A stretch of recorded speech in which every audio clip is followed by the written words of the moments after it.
Good morning. Good morning, Lord Mist and Amir Klemp. How's your Thursday going? Hope it's good so far.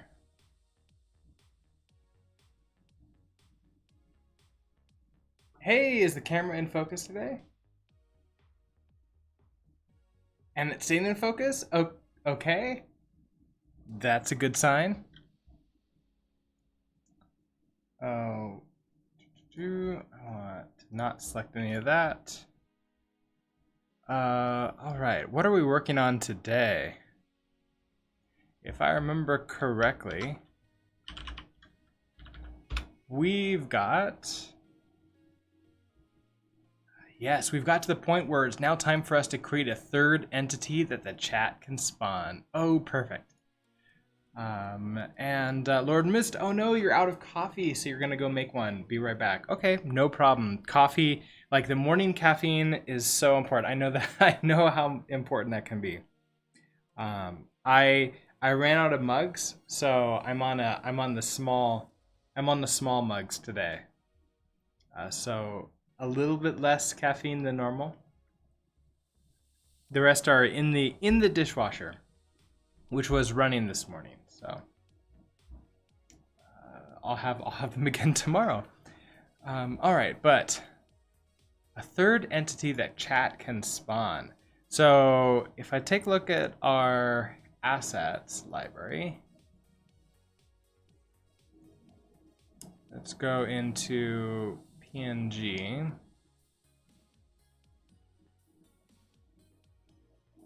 And I'm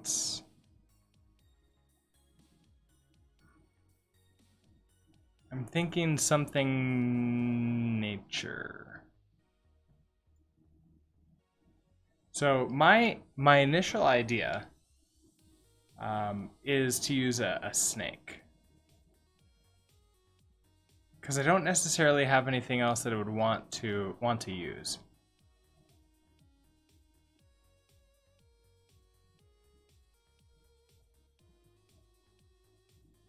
Yeah, just like a bunch of trees and other things. But I have this snake here.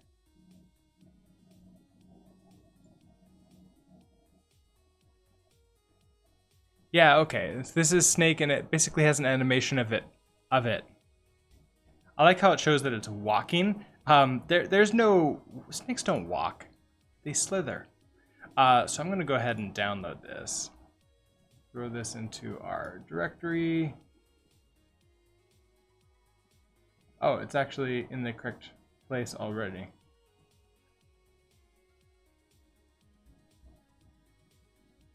So that will make our snake appear. Let's see, that's target. Let's see, we need target, debug resource. Okay, so here's our snake enemy. That is interesting how it's so wide for that, but I don't think it's gonna. Well, maybe it will matter. I may have to cut this down in order to use that. That's odd. I don't know why the asset would have that. Okay, so I didn't make these assets. I have acquired them from, I think all of these assets are from the itch.io pack that we were able to purchase a little while back. So that's where they're all from, which is all from different artists and different everything else.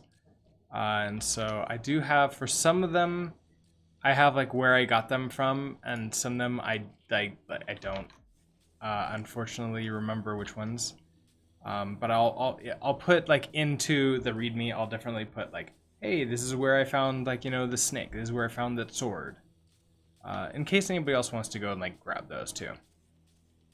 Okay, so if I want to use you, that means the first thing we're going to do is we're going to create Chiroptical, good morning. The first thing we're going to do is we're going to create the interface section for it. Let's go ahead and go into the main library. And I think, did we create...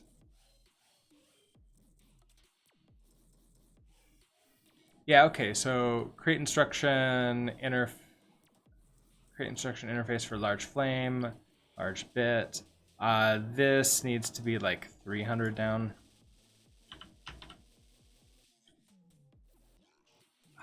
And that we're gonna do it again. Create instruction. Okay, so for my interface, I want you. Oh, I have you. Okay, so for the context, Sprite Path. All right, so this is enemies 1 bit snake walk r.png. Sprite count. How many of them did we see in here? 1, 2, 3, 4. There's 4. Oh, sprite count. This is a tuple of 4x, 1 down. Label. I want you to be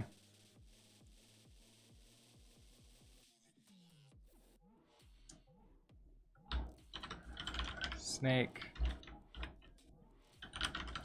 column. Scale by, let's try like 2.5. And Y, let's try 400.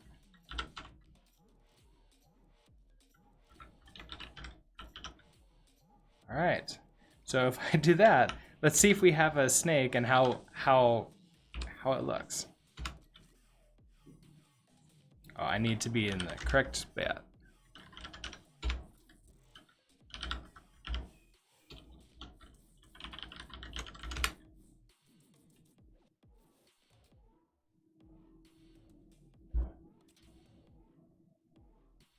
Oh, okay. I was a little bit afraid of this. So the positioning is fine. But it looks like there actually is a problem with the asset in that it's the wrong size. There's a bunch of empty blank space.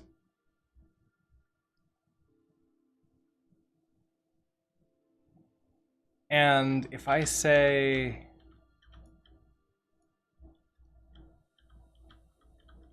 yeah, the way I've done assets in here is a little bit funky with that. Okay, so if I do have GIMP.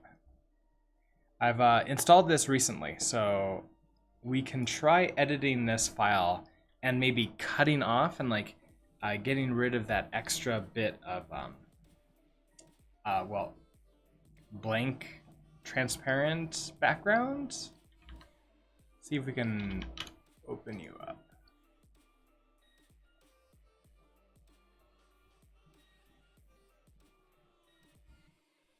Let's see, so one go there. Documents, code, that.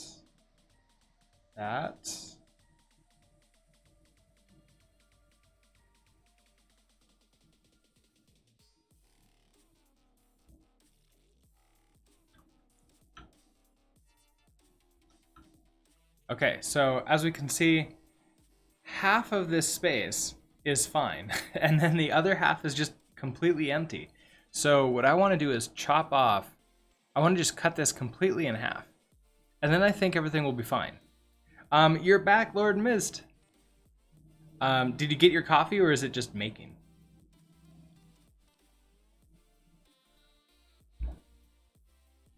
Can I see what the exact size is through this? Image. So, you got your coffee. Oh, perfect. What's the third weapon gonna be? The third weapon's gonna be a snake. But there's a problem with the asset. I need to image properties, maybe? Here it is. Okay. I need to cut this image in half widthwise. Yeah, it's a snake. So it's 128 wide. Makes sense. I'd also be scared of Python. Oh, right. You don't like Python, right?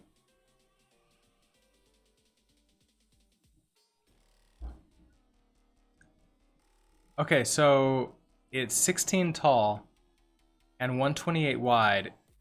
That's because it's 16 times 4. It's too early to do math in my head. 16 times 4 is 64, which is half of 128. So I want to cut it off right at 64. How do I do that? Okay, so image, transform, canvas size.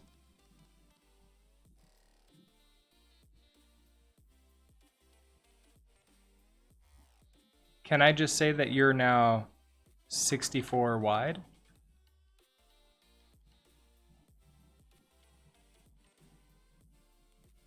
Yeah, I think so. Okay, so you are a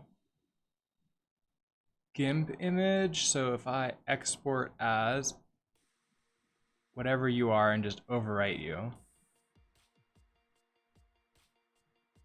Oh, you might not like it because I'm opening you too. So let's just do snake.png.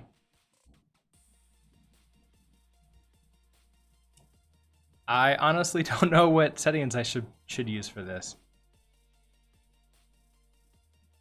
Oh, you got Nightbot on your stream now, right? I hope it's not as stupid the link censoring deletion as Twitch. Twitch keeps censoring code and mistakes it links, which is extremely annoying. Yeah, absolutely. And so I've been trying, like, I played around a little bit with the whitelist for Nightbot. And the only thing I'm using Whitebot for, I'm trying, is like just that link thing. Although there's a few other settings that I apparently accidentally left on. All right, so I've got you. If we look at you, I think you're correct. So go ahead and try sending your stuff, and then if it's falsely bad, because you're in the Discord that I have too. So if it's falsely bad, send it to me on Discord, and I'll update Nightbot to like, I'll try to update Nightbot to like be friendly with it. So you become just Snake.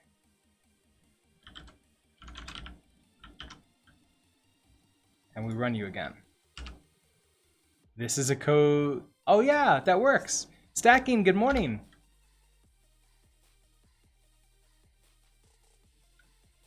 There we go, and now we have a snake.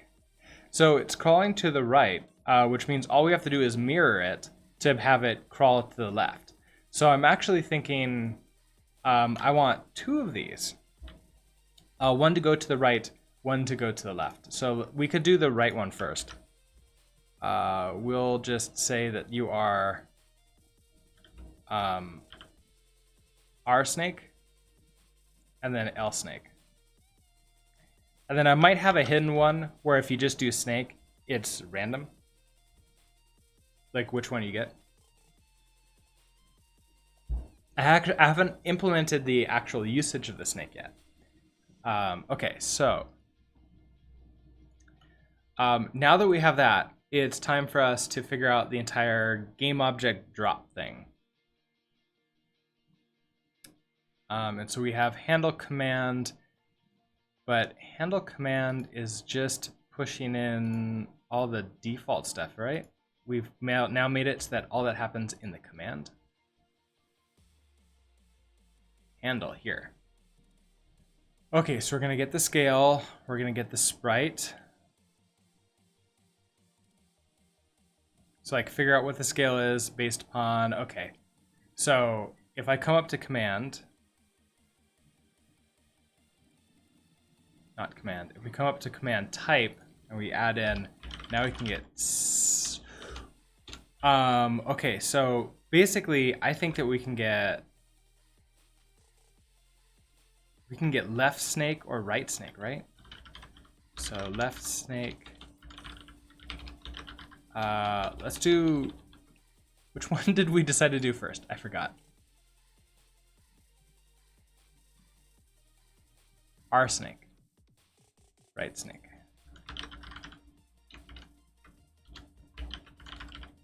I guess like I wanted a way for you to control which direction the snake slithers after it hits the ground. So here's my idea. The snake falls, hits the ground, and then slithers off screen to one side or the other.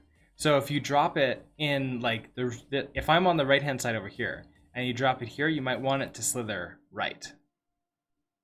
I could make it random. I could make that random too. That would work. Why wouldn't it just go in the direction the player is? Actually, that's a pretty good good idea. So let's just do snake. I was thinking a little bit too strategic. Oh, that's a terrible use of bad wording. Okay, so we could just do snake. 400. You'll discover what it does when you drop it. I don't mean that it would turn around, it just decides the direction once it lands. Okay, that's a good idea. And we'll be able to do that with the physics. Yeah, because we pass in all the other objects. So we'll be able to get the player too.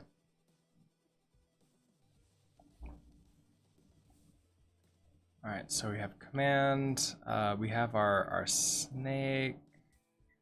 Then this is gonna force us to handle all of these. So in a scale, command type, snake. I think we wanted 2.5 for this, but I'm betting that 3.0 might be better. They're gonna get the sprite.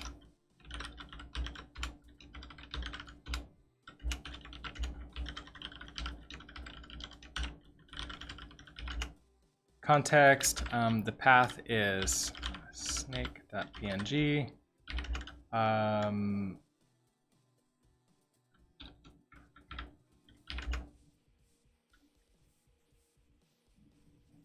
Oh,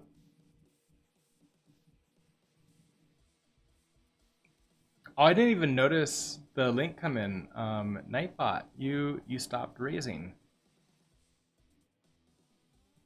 Raising, were you trying to post code or actually links?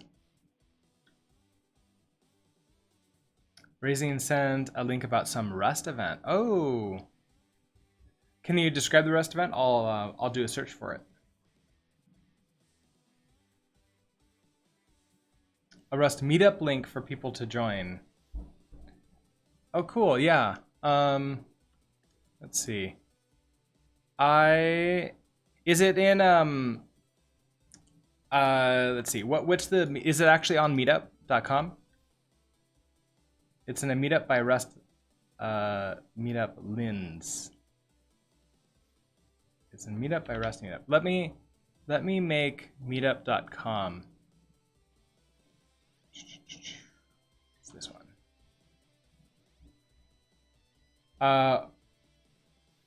Should I send the link again? I can. Yeah, if it's a good link and we trust it, then go ahead and send that. And in the meantime, I'm going to go to, I think it's spam protection, options, or whitelist. I'm gonna add in meetup.com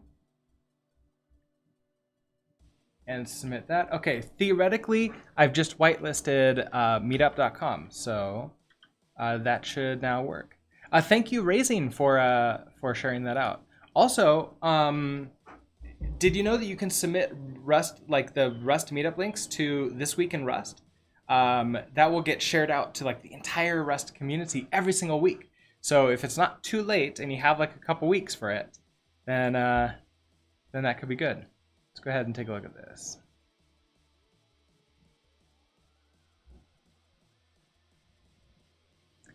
Let's see. Megan Lewis on Rust, embedded Rust with Roland Ruckerbauer. Oh, nice. Where? Oh, Steel City? Is that? What's the Steel City? All online now, so it doesn't actually show.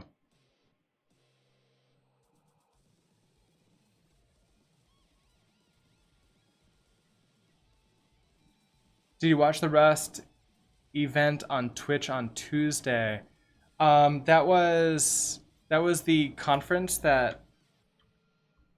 Oh, what's that? No, I did not.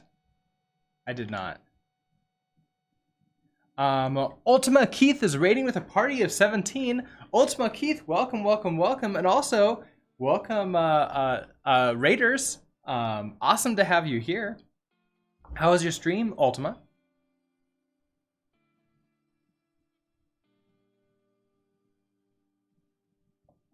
We were just taking a look at this Rust meetup that's going to be happening September 17th, so tomorrow. And of course, it's probably going to be an online one. So I don't know if I'll, let's see, GMT +2. I need to double check what time that is, like what my time zone that is. See if I can attend, or if I'm gonna be like busy with work or something. But that's awesome. Wait, today's the 17th? Oh my gosh, my calendar's not up to date. It's today. Never mind. I didn't mark. Usually I cross off the calendar so that I can see like what today is, but apparently not today. Very good. You got burned out after like 10 hours. Wow, you did a 10-hour stream? Oh, that's crazy. I usually like start feeling that, you know, my brain starting to melt after like 4 hours. And I stop being able to like form words or type. But that's awesome. It will be starting next 2 hours. Oh man, I've got meetings. So I won't be able to attend. 10 to 13 if you can. Well, that's awesome. What were you doing? What were you building? I keep going when I get like that little chat helps. I have no idea if all of you who are chatting with me get how upset you get when I stop being able to like type or talk. All right. So I need to fix this, that way we can do like show this game off. Ultima Online emulated server adding a Twitch library bot that lets people create characters and control them in game using Twitch chat. Oh, you're making like a Twitch. It's not really a Twitch plays because everybody gets to bring their own character, right? But that's kind of fun. Everybody can play like an Ultima Online. I never played that back in the day, so that could be fun to hang out. I'm going to. Do I can't follow you from this? Gotta go to your channel. Follow you there. Okay, so I follow you, so I will see you the next time that you go live. Also, mute that. It shows that you're still live. I've noticed that Twitch has been doing that recently. You know, after a raid, it keeps on like streaming sometimes. All right. Actually, of course it is. Of course you're still live. You're hosting me. Okay, it's been fun. Enjoy the stream. I'm gonna go eat some food. Yeah, after that long stream, you deserve a break. Have a good one, Ultima, and thank you again for the raid.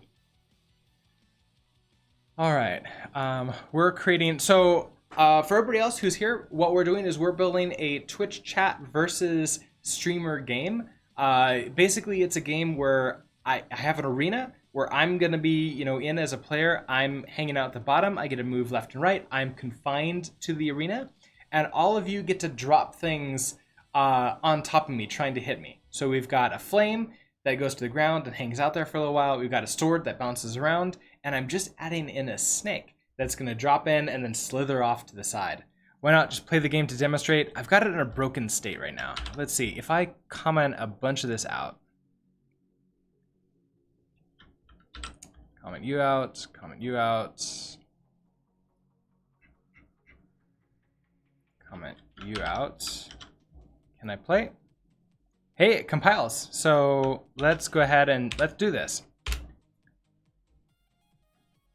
So the way this works is you have 2 minutes. There's this red bar on the right. If this bar reaches the bottom, I win. If you hit me 3 times before that happens, then you all win. And I can jump to sort of get around things. The swords last for around 7 bounces, and they have random velocities when they start. You do need this space in there.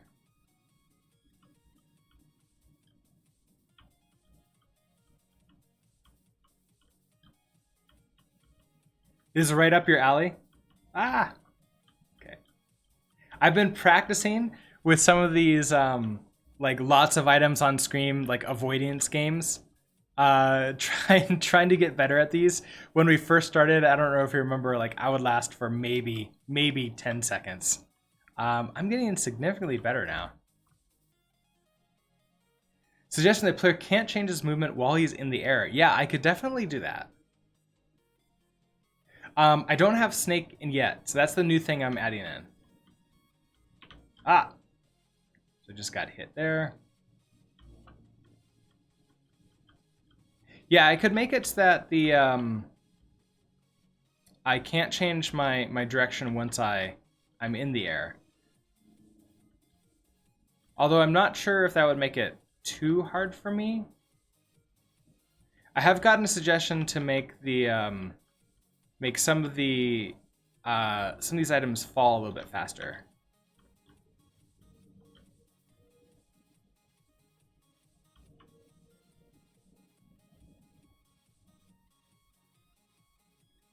And I won.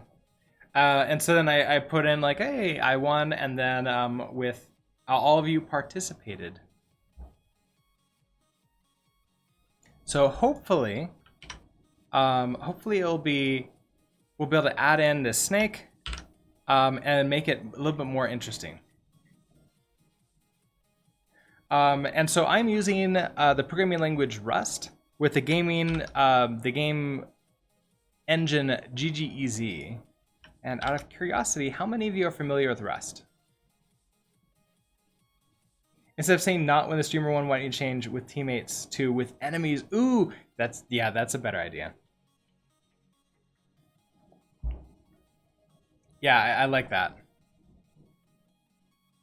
Okay, so those are all really good ideas, and I think shouldn't be too terribly hard to implement. Let's actually open up README so I don't forget them. So I think under polish,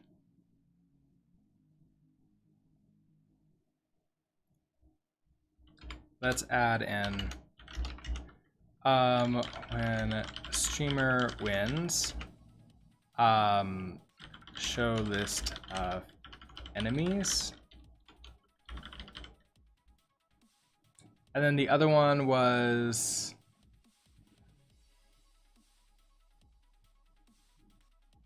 player can't. So this is feature request. Player can't change direction in mid-air.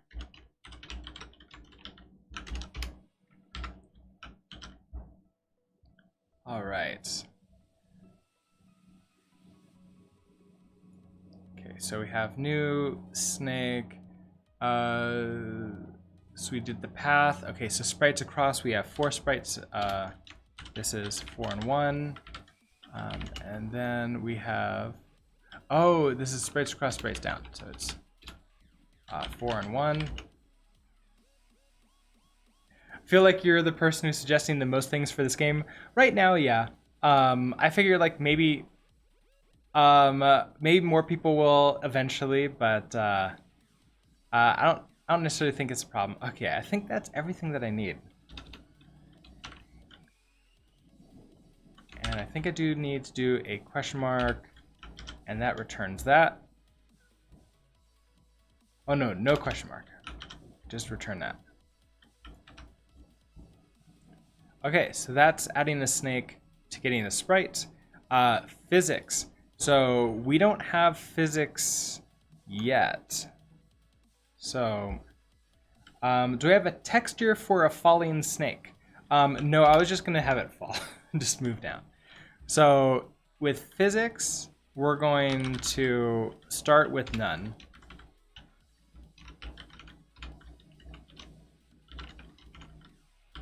Like that. Oh, can I even do that? Oh no, I need physics first. Okay, so I need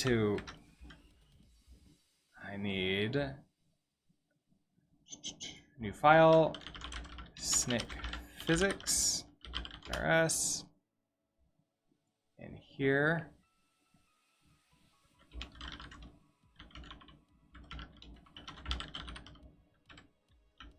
I thought you had another texture for the falling snake, and once it lands, it goes in slither mode.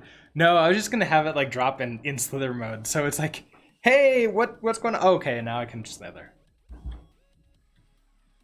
Let's see. So we have that. That's boring. Maybe. Let's see how it looks first. Add that to the feature request, please. Let's see how it looks, and then I'll do it. But you might be right. Okay, so we're gonna have a pub struct snake physics,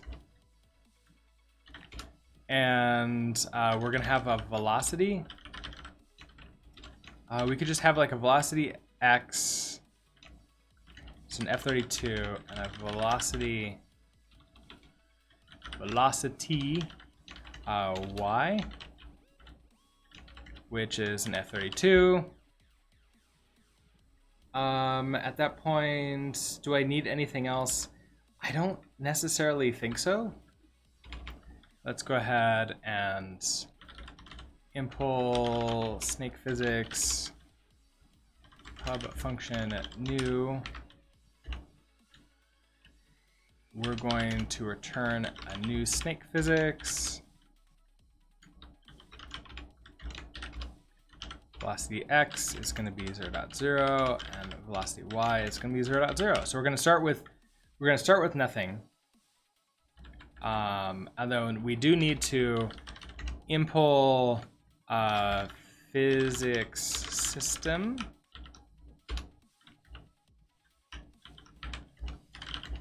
Am I the only one who uses the self type when possible? Apparently, I don't know. I use it every once in a while when I need to, but I just don't. I'm not in the habit of using it. So apparently that's why not. I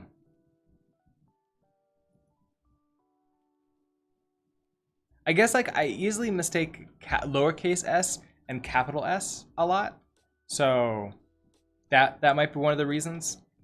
And maybe I don't remember, like the book when I read it didn't show like lowercase s versus capital S, so I didn't really get into the habit, I guess.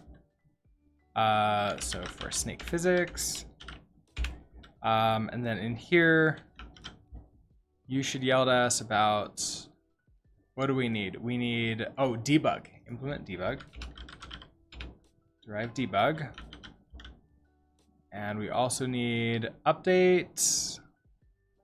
Oh, is that it? Is that all I have? I'll also use it when creating a new instance in new. Okay, so you would use it like here, for example, or like self, which that works. Oh, in here you do like self like that. Oh, okay. We'll do it this time. So we'll do update, get this function. Okay, so we're gonna get all of these things in, and we're gonna return a result back. So regardless, we have to return this back for us. We need all of you in, so import you,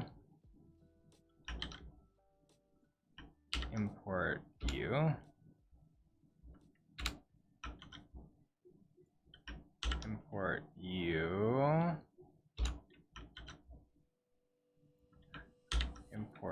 you and import what? You couldn't figure out to import that? Oh, so close.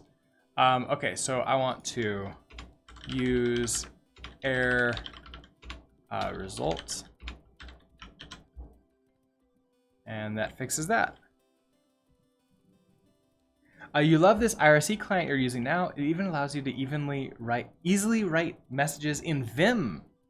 Is it running in Vim? Like, is the IRC client actually in Vim? Because that, or like a Vim plugin essentially? That sounds pretty cool. Okay, so I want, based upon this, I want our location to increase with our velocity. And so that way the snake will fall. We won't hit the ground yet, we'll just fall. So we're gonna do location dot y plus equals to self dot velocity y. And let's set our velocity y to be 1.0 to begin with. And that will be it. That will be what our physics system does for right now. So in command, we'll now have, so get physics, command type, snake, box up a new snake physics. Wait, oh, you can't find it because in this mod, I need to export that.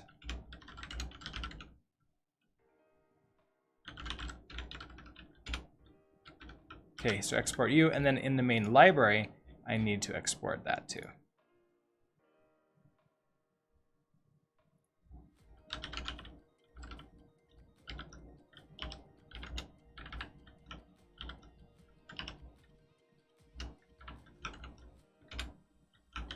There we go. And then in command here, I can now take you and import you. Okay, so then there's that. New, and there we go. We have a new physics. It's not running in Vim, but it's a CLI app, and you can press a key and then opens up Vim, and then once I save my message, it's pasted into chat. Oh, nice. Although I could see, like, if you wanted like a super fast reply, that might be a little bit over, like a little bit too much. But if it's just like a, hey, I want to do like a long message and like edit it and like think about it.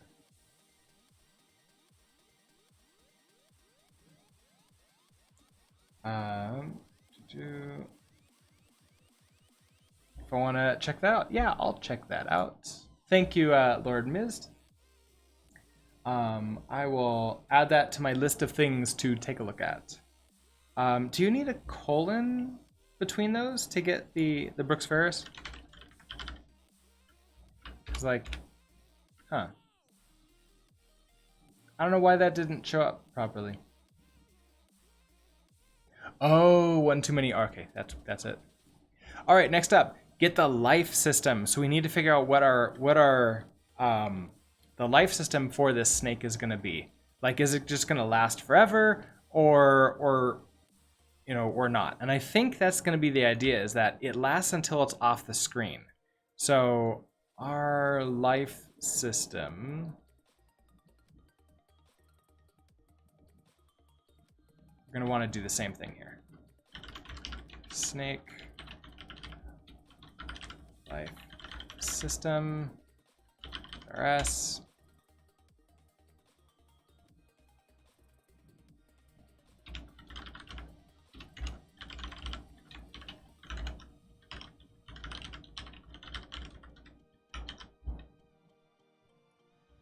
Okay, so pub struct snake life system. That means I can immediately come back to here. And before I forget, pub use snake life system. Snake life system. I can even go to the main library and use it here.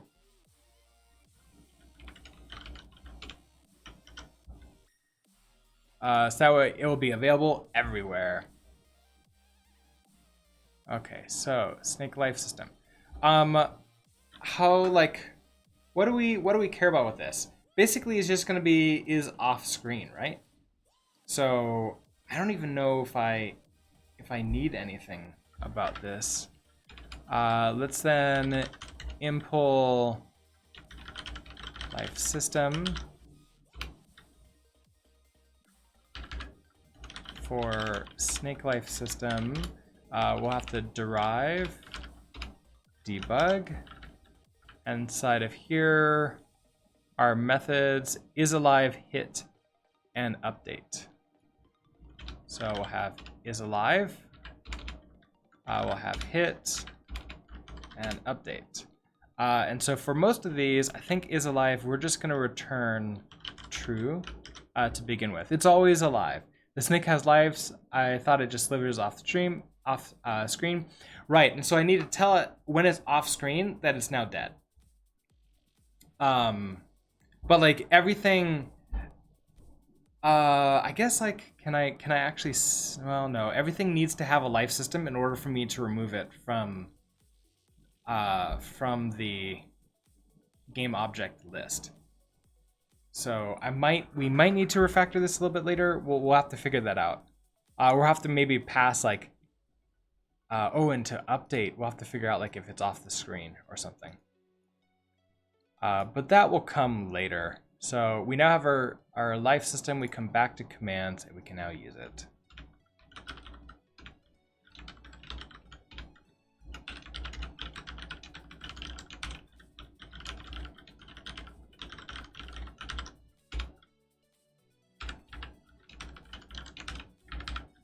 Okay, so that gives us, oh, we don't have a new for that. Let's go ahead and just implement a new to be consistent with everything else.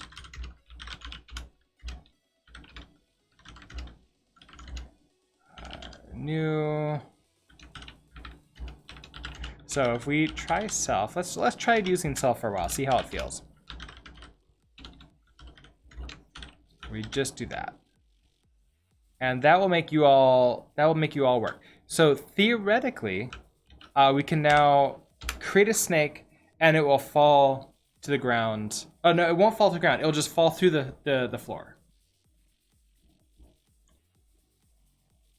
But I do think you have to give it a column right now. Actually, it should give it a random column, shouldn't it? So this isn't working, is it? Yeah. Snake 5. Yeah, okay, so that's... I'm not getting any logs either. What's going on? So we have get a life system. So if we look at handle here, we get scale, get sprites.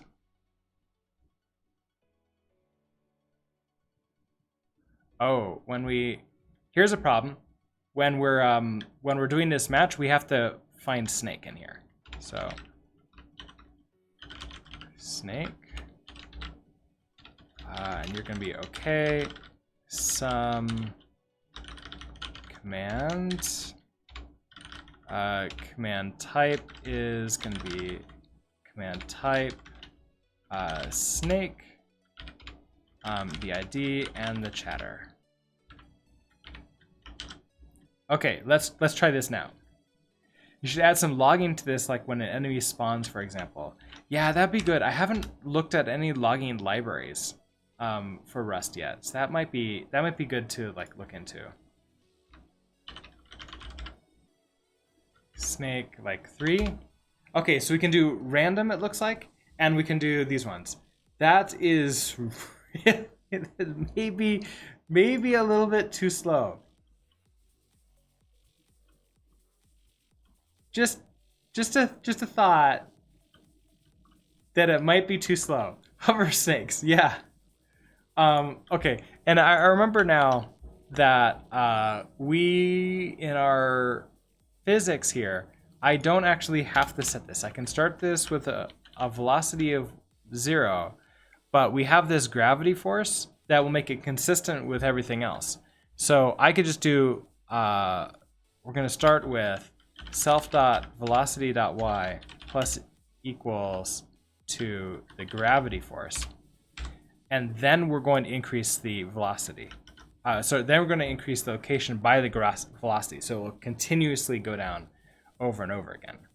And then if I want to now hit the ground, I have access to the screen size here. So we can say if location.y,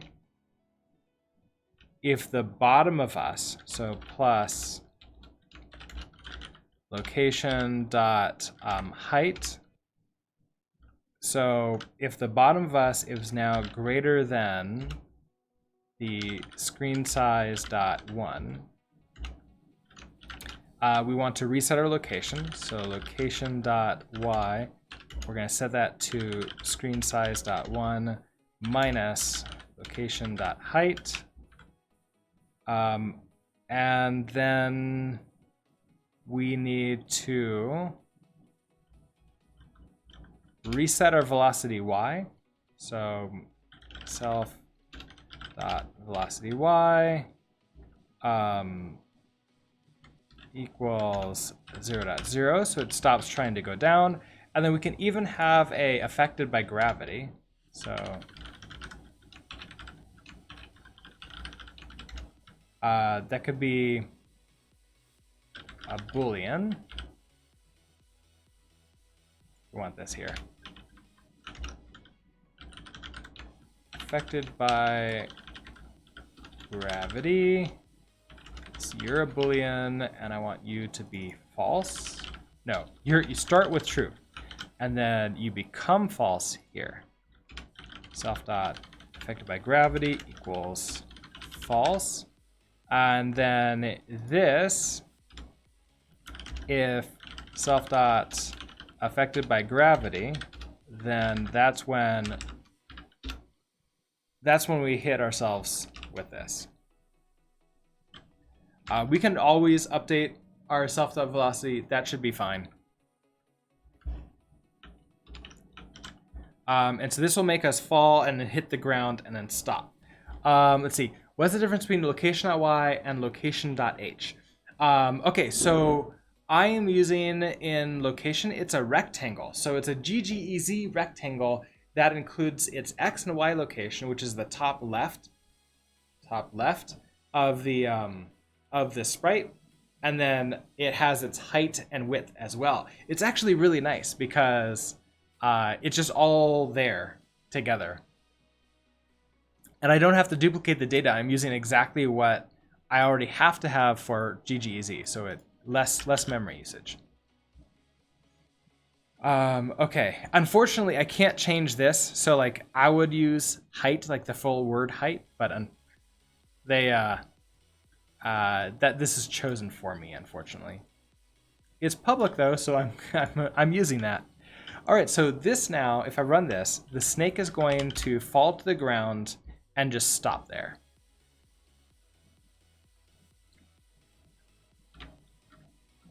So if we do, yeah, perfect.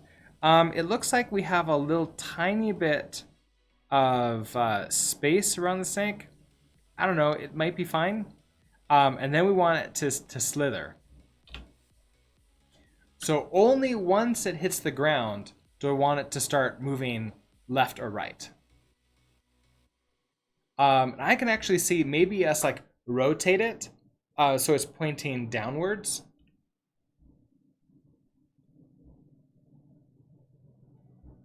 Your clip, you won! It just seems strange the location and the size of the sprite are in one place. Yeah, I know. It's and like it's not necessarily like a great, like I might want to like rename this to like from location to like the rectangle. Or maybe just like the sprite. Like I wonder if I can just do like sprite like that. And then that would change location to be sprite. That might be better.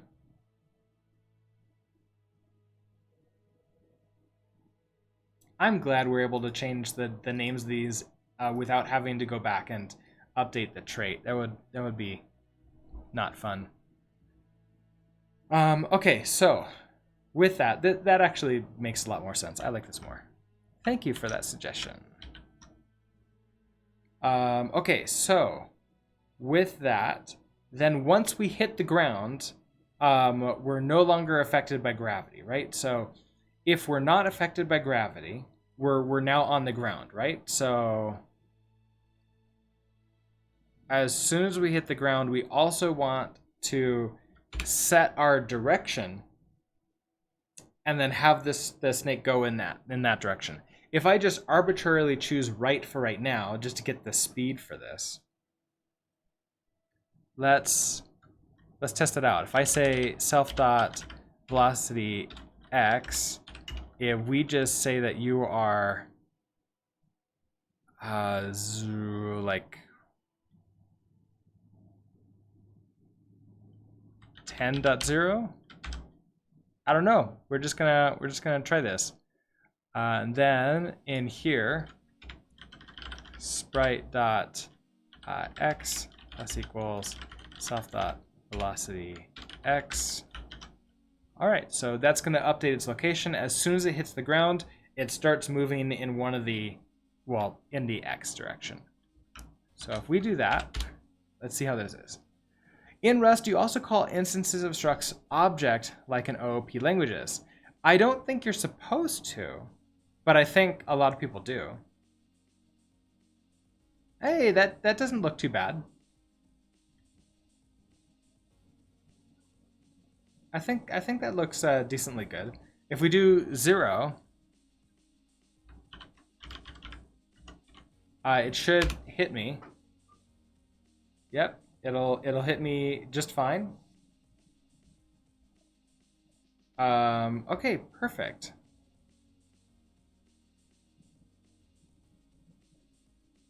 It is a speedy snake. Yes, it is definitely a speedy snake. So what do I want to do with that? Mere clip 1 with teammates Utsby and me. Awesome. Also, good morning, TNT Ian, Tension, and Utsby. So now I want to get the direction of the snake so I can move in there. So let's actually do, we could do a constant. Const snake speed f32 equals 10.0. That seemed to be fine. And so we'll update you to be snake speed there. To get the direction, okay, so we have collidable game objects. I want to know, is the morning, where am I located? I'm located in Denver, Colorado. So very it's what is it? 7:59 a.m. for me right now. And if it's not morning for you, I would assume is it like the Europe or Asia's? 15:59 there. That's minus 12. Denmark. Oh, awesome. Well, welcome from Denmark. Now, I want to get this. So collidable game objects. I want to go into the game object system. And here's these collidable game objects. We get this from our updates. This is actually from the main oh, that was the wrong lib. I want ulib. And update, which is in here.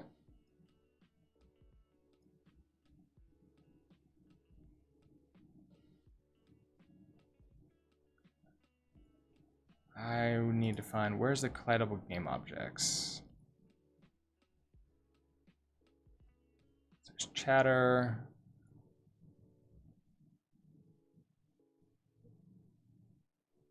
Here it is. Okay, so Self-that game objects.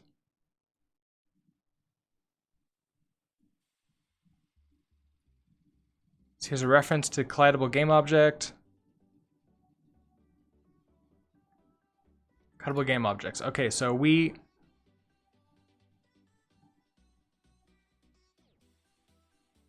create a vector of game objects.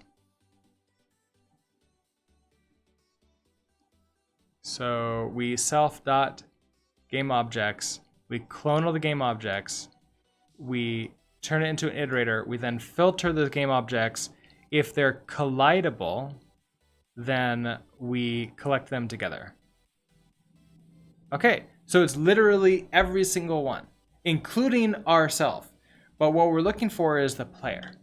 So in our snake physics system, we're gonna need the game object type. Where is that? We have game object type here. So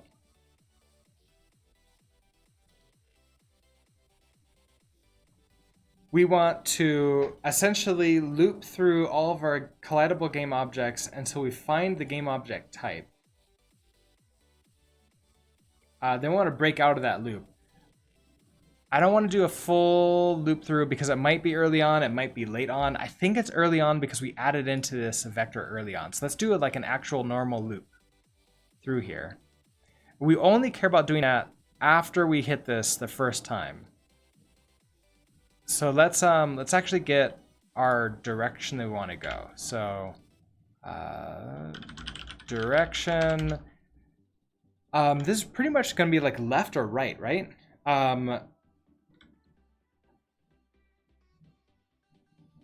Okay, so if we're moving left, it's really just going to be a -10.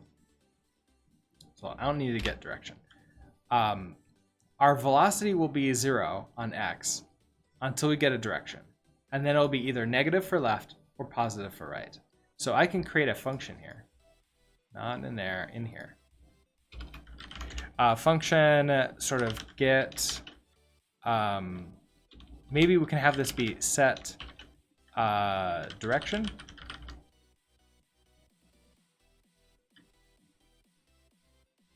Let's do like very explicit. Set x velocity. Itself.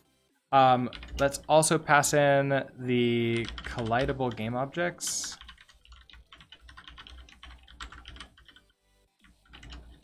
Which is a reference to a vec of game object. And I don't think we need to return anything. So we're going to take these, we're going to loop through them until we find the player. So let player equals, can I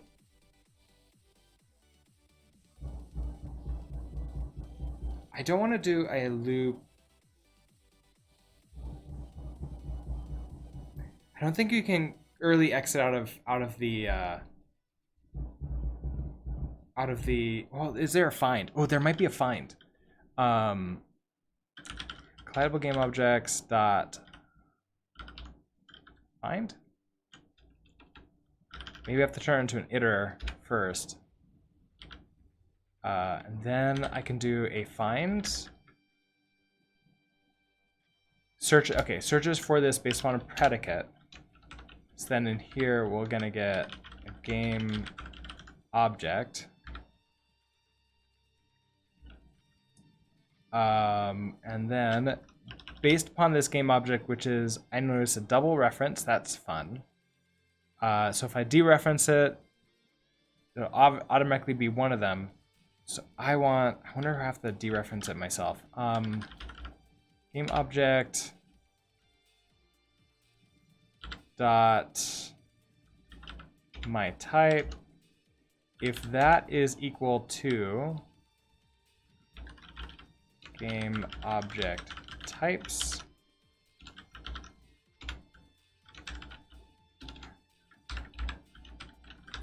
player, Okay, so if you're a player, I want to return true, which then returns this game object. So then I do that. So now I have an option with a game object, with a reference to a game object inside of that. So if we find a player, which we know we will, but we have to tell, like, we have to just work with the compiler here. So if let some player equals player, that now gives us a reference to the player's game object. We can now figure out the direction. Oh, so now we can get the location of the player versus the location of ourselves. That means we need our own location. So let's hand in a sprite, which is just a reference to rect. So if player.location.x, if that is less than sprite.x, then they're to the left of me. I want to set our velocity x to negative snake speed. So self.velocity x equals negative snake speed. I think that works. Otherwise, I want to say self.velocity x equals snake speed. And that's it. So then, here in update, when we hit the ground, which this should only ever happen once, now we're going to set our velocity. So we're going to do self.set x velocity.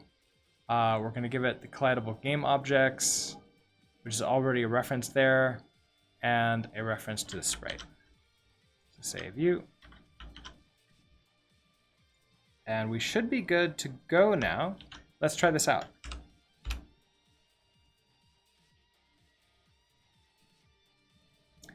So let's try dropping the snake like on the right-hand side and then on the left-hand side. Okay, so that moves to the right. That's perfect. Oh, that did not move to the left. Okay.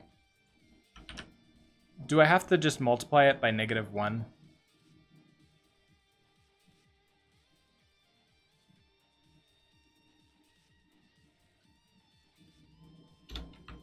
Snake speed times -1.0.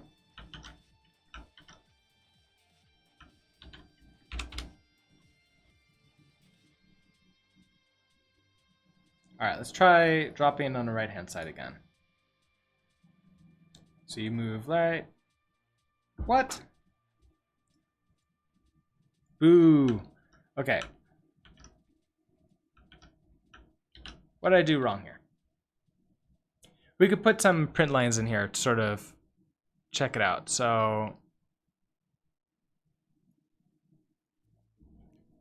we can do a print line as a little bit of a logging. So snake dropped, snake hit ground. Snake speed times -1 should be equivalent to -6 speed. That's what I thought, but apparently, well, I think that it's not doing it right. And sprite.x, so we know it's moving, it's just moving to the right every time, which is not what we want it to do. So snake hit ground, velocity now.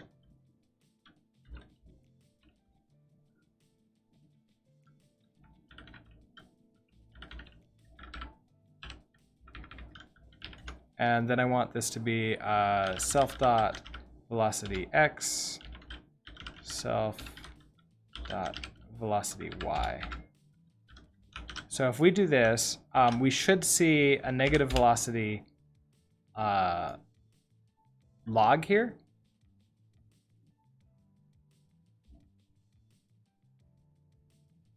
Yeah, okay, so it's set it to 10 every single time.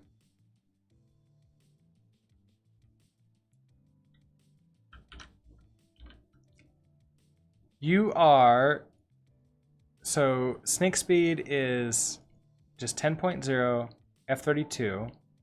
The velocity X, we're starting with this. I want you to set it equal to this one. Let's try putting some logs in here. So we'll do print line. Let's see. Snake landed, player to my left. And this is print line, snake landed, player to my right.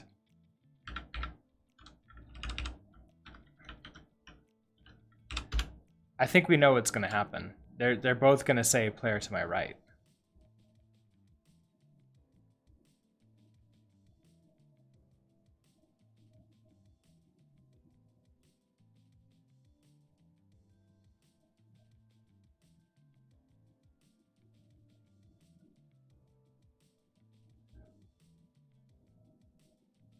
Or not at all? Did we not find the player? Else, print line, snake landed, could not find player. If I found the player, oh, I don't want to set you like that.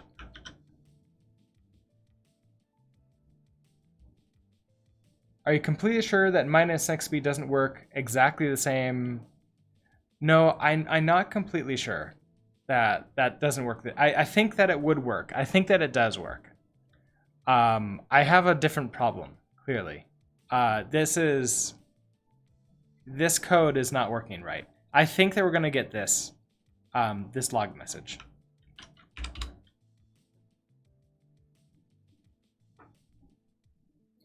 Because I think we're going to see could not find player. That's our problem right here.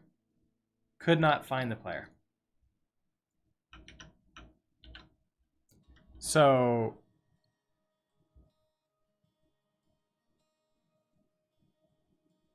we search through all of the collidable game objects and we can't find the player at all. Is the player in the game objects? Yeah, I'll change this now.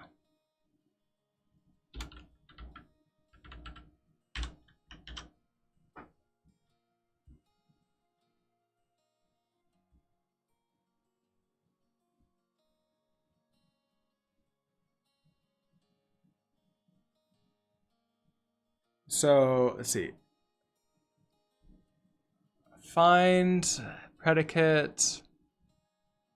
Closure returns true or false. It applies this closure to each element of the iterator, and if any of them return true, then find returns some element. If they all return false, it returns none. So I want to change this to be a multi-line. So that way I can do a print line in here. Searching for player, currently seen, and then I want, you're probably going to have to be a debug. And this is going to be a game object.myType. So we're going to get that a lot.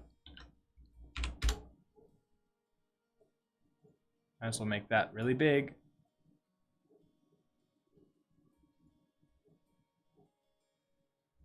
Searching for player currently seen enemy. Currently seen enemy. The player isn't in the list. Why isn't the player in the list? Let's see. Let's go back to the main library here. when we get collidable game objects, we're doing self.gameObjects dot clone.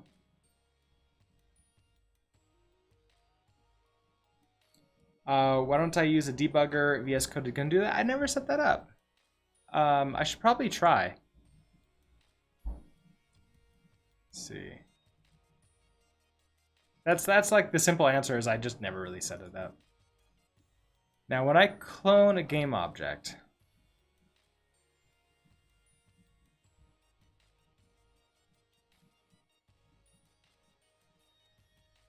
my type, I'm cloning my type, so we have that there. We're cloning location.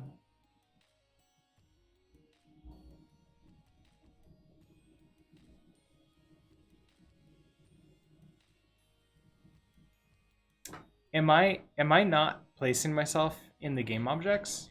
Like when I create the player. Here, game objects is a vec that holds player. Okay, so the player is in the game objects. We know that.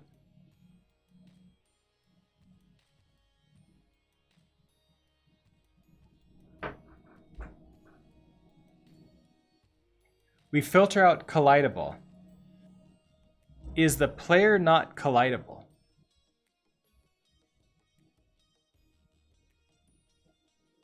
Is that my problem?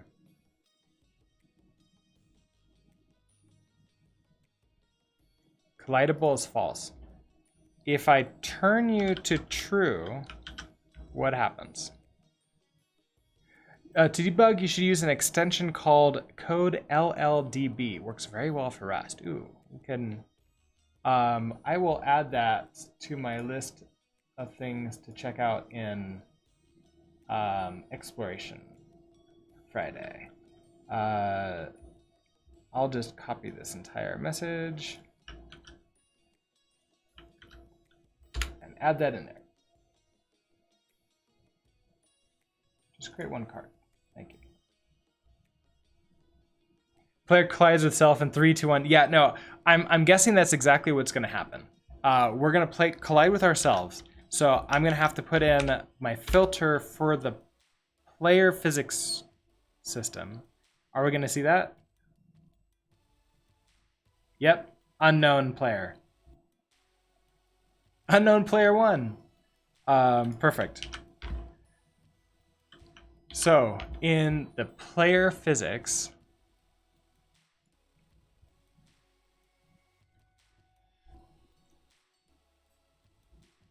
I am getting all the collidable game objects. And so we're just getting with this, right? Let's first filter out ourselves from the collidable game objects. So then this is going to be let game objects other than player equals collidable game objects dot iter dot filter. We have a predicate here. So this is going to be the game object, and then I want to do game object dot my type is not equal to player. So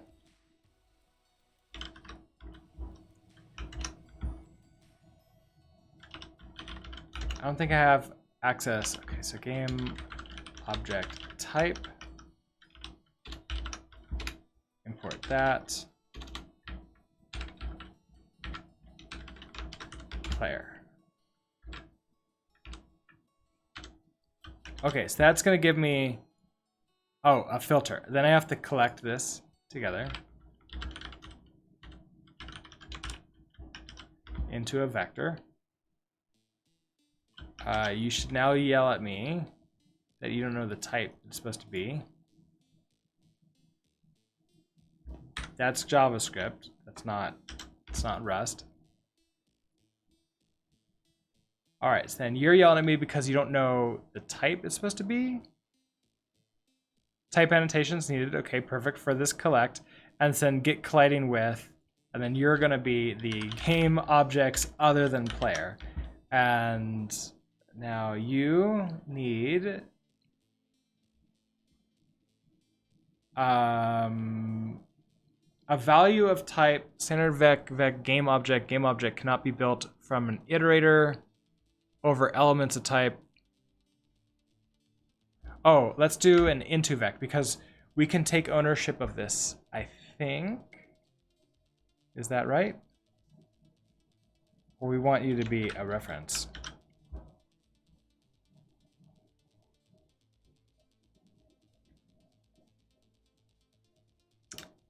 I want you to be, okay.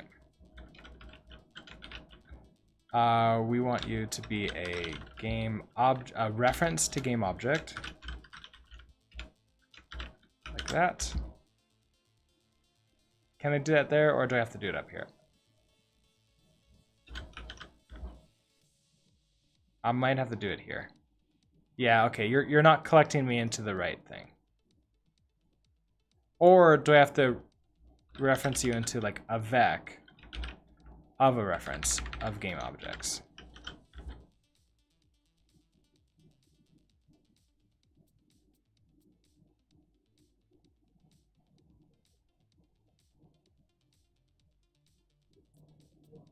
And, oh, you're expecting,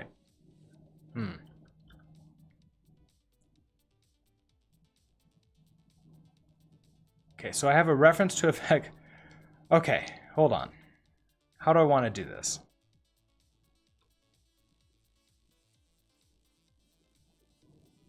I don't know if I want to retain, because that's going to affect it, and I don't have mutate anyways. I don't want to necessarily clone it. Filtering out would consume it.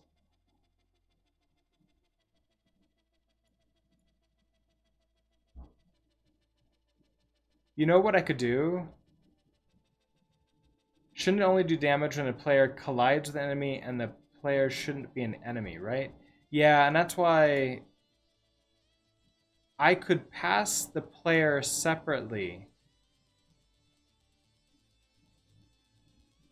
Okay, so if we do this, if we go back to this one and we have, this is just the collidable game objects. We just do that. Come back to our library. Actually, it was when we create the player.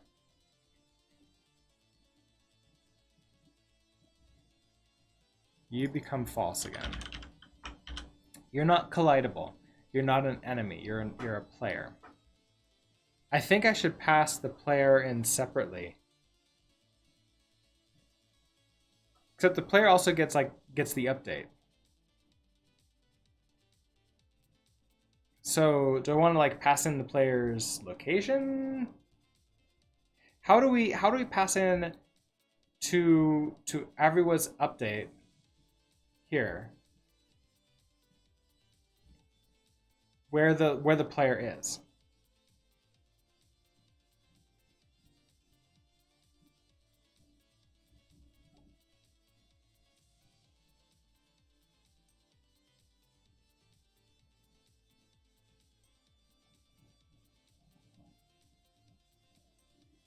I'm getting all collidable game objects, but that's not including the player, obviously. When the player runs the update, they obviously get everything else.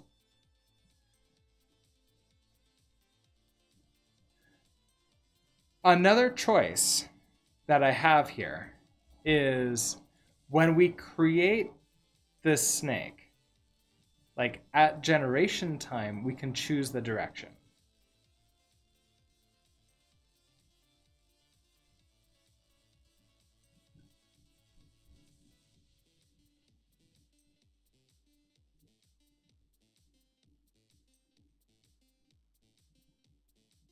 And then maybe we can pass the player in, the player location in here.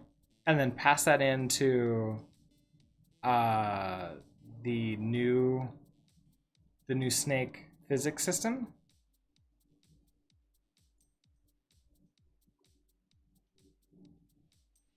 I mean, that could work, but if we do that, then we're going to need to take in command. That seems wrong. I do like the idea of like the snake. I wonder if I need a query.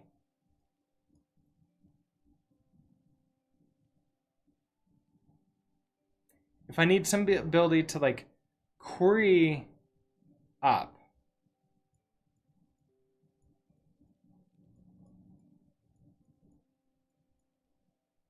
for some object in game object, I would need to pass that in though.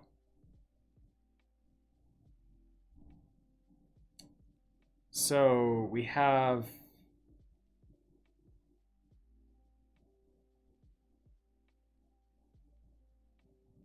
context, collidable game objects. If I also, like, let's say I also passed in like the player, and that was a reference to a game object, that's obviously going to be a problem. I would need this to be an option in order to not pass the player in when it's the player's update. Because then it gets weird. No, it'll be a clone of the player. You can just test for equality with the game objects in collidable list and skip if equal.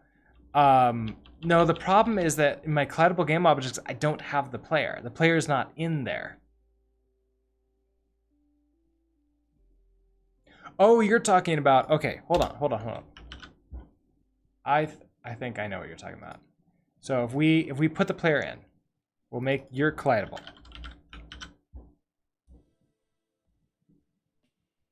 Then we go to player physics, and here we're doing get colliding with for other game object in game objects if other game object overlaps. Before this, okay, so if other game object overlaps and other game object dot my type is not equal to game object type player. I think that will work.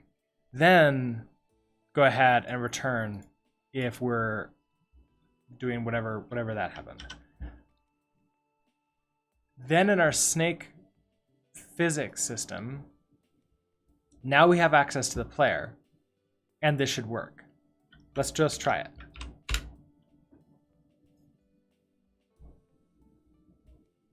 All right, so if we drop left and then right, that moves to the right. Player to my right. Okay, perfect. And that moves to the left. Oh, perfect. Okay, excellent. So then what I want to do is I want to have the snake point in the direction that it's moving.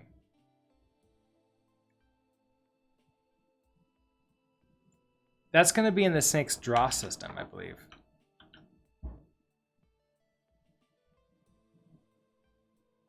Do I have a snake draw system? I don't.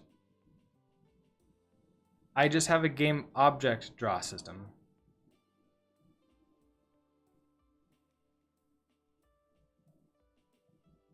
So I'm going to need a snake draw system, and all it's going to do is point the snake to the left. Okay.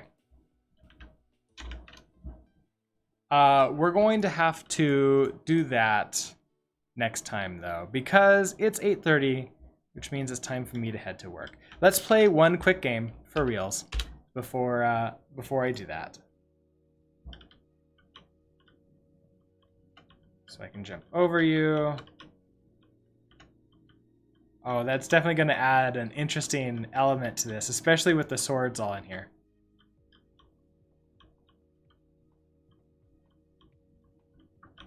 Oh, yeah. Because I can't control the height of my jump right now, so I have to I have to worry about like hitting the swords in the air.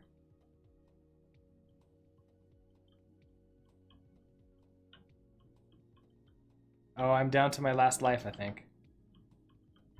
Oh, and I died. Mir Klemp, you won! Congratulations, with help from Utsby and Lord Mist.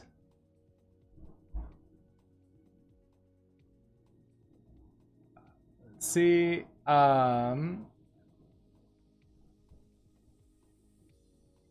Did I miss something from you, Peyton? Works for you as well later? Oh, work for you as well. Yeah. Work. I would love to hang out with you all day, every day, but I do have to go to work. The team needs me, and it's good work too. It's fun work. It's just not Rust. Okay, so I'm gonna go ahead and save all this. And we're gonna open up Get Kraken and push all this up to GitHub. In the meantime, thank you everybody for stopping by and watching. I think we got some good progress today. We've got a snake falling and moving towards the player. So falling snake. I will go ahead and push you up. The code for this is at Bang repo. It's the first link here. So if you want to go take a look at that, it's all open source. You would need to set up a .env file and all of those assets, which I don't think are published to GitHub. So you need like to create your own assets to go in there. For right now, until I get the binaries set up and we figure all that out. With that, I am doing these streams every single weekday morning. However, Friday mornings is Exploration Friday, so we're going to be continuing to look at WebAssembly tomorrow morning, so 7 a.m. until around 8:30 or so. Why aren't the assets on GitHub? Just silly reasons. GGEZ forces me to put the assets into the target folder, which is gitignore right now. I should change that to like store the assets somewhere else than link it in. Yeah, I'll have to figure out something for that. But that is sort of completely silly. Yeah, GGZ works differently than every other thing with assets. Every other game that I've worked, or every other system that I've worked with, GGZ does it differently, which is why I have to like duplicate it for like the release mode. But when we compile it for release and we actually have a binary, I'll create the folder and probably like a zip file that holds everything, and I'll put that on GitHub. So that'll be all good. Or maybe I'll store it on an S3 and then you'll have downloads from there. Anyways, with that, let's see. Tomorrow morning is exploring WebAssembly, and then Sunday is tutorial Sunday. We're going through and creating courses for Introduction to Rust. So if you want to learn Rust, come join me on Sunday morning, and I'm going to be creating courses. Any reason you can't include the assets in the binary? Yes, GGEZ fundamentally decided that it wants the ability to switch assets on the fly, so therefore it doesn't get included into the binary. Actually, you can simply make a build script that copies everything from assets to target. Yeah, I could. I probably could do that, and that might be the best thing to do. Although actually the best thing to do probably would be use links. And like link it from like the source, no, not the source folder, just the game folder to the target folders. That would probably be the best thing to do. But anyways, with that, let's switch over to you. And there's 20 of you here. Let's see who's online for the Rust team? There's Kuno Stefano is live on the Rust team.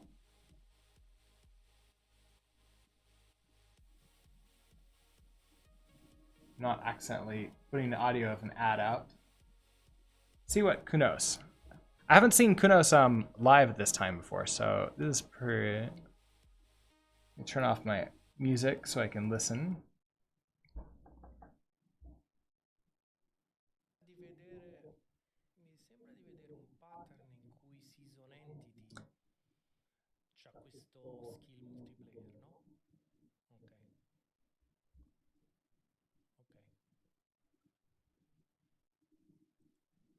Working on an AC Competizione AI.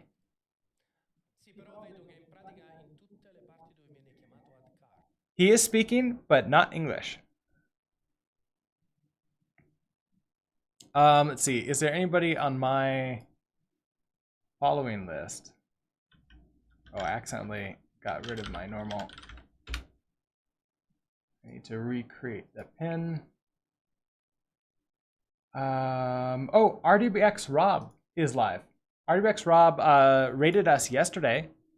And he's been working on a Golang, what is it, like a Golang off by one error and parsers? So let's go ahead and raid RWX Rob back today. So I'm gonna set this up.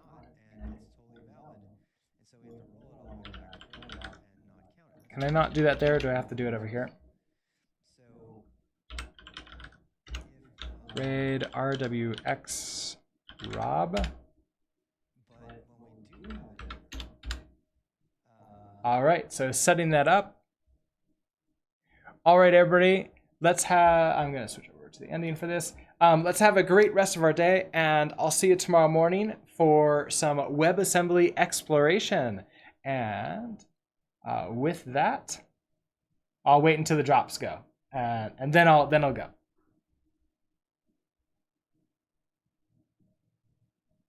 All right, everybody, have a great rest of your day.